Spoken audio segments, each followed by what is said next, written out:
All right, is it going to be money in your pocket or money for your kids' schools and a controversial construction project? That's what you're going to get to decide tomorrow. It's when you go to the polls for Albuquerque Public Schools, your property taxes will either decrease or they'll stay the same, and you'll send hundreds of millions of dollars toward the APS Community Stadium and 18 schools, including Adobe Acres Elementary School. And that's where News 13's David Romero is right now. So, David, what would this money go to fix if voters approve it?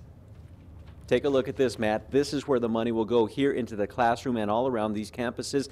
This out-of-date technology, or whatever you would like to call it, would be replaced where teachers write on the board with markers. Now they could replace them with interactive boards that work in conjunction with computers and make learning a better process for students. So you will get to decide if it's worth fixing these problems or saving a little money in property taxes.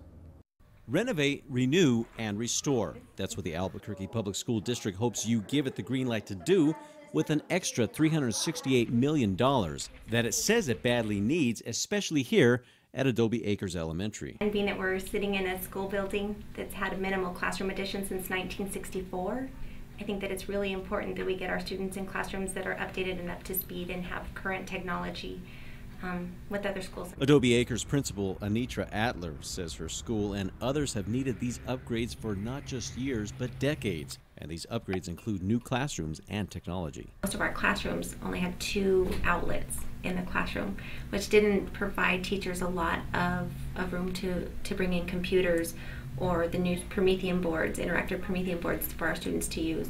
A total of 18 different schools would split $368 million. These schools have already seen some improvements thanks to voters saying yes 3 years ago. And these 10 more would see better classrooms and technology if voters agree this year. Besides helping in the classroom, some of that money would help on the field. That is the controversial field of the APS Community Stadium near 98th Street and I-40.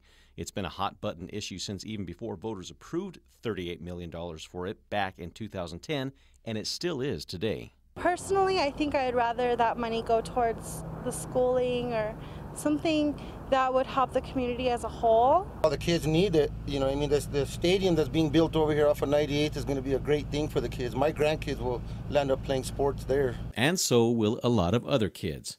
And the stadium and classrooms could get a big boost if you think it's worth it for your kids. Giving them just the best educational experience possible. So here's how that $368 million breaks down. $200 million of it would come from the bonds. The remaining $168 million would come from keeping the mill levy the same. Now that leaves your property taxes where they are at right now. But if voters say no to that mill levy increase, that means that those taxes would go down. So on $150,000 valued property, this is according to the Bernalillo County Assessor's Office, you would save about $100 a year. And of course, no matter what happens, your taxes won't go up. Matt, back to you. All right, thank you for the preview this morning, David. Very important issue here and a big decision voters are going to have to make. And take a look at this. Hundreds of students went door to door this weekend, students of all ages. They had one message for folks: vote for this money. The kids call themselves the Bubblegum Brigade.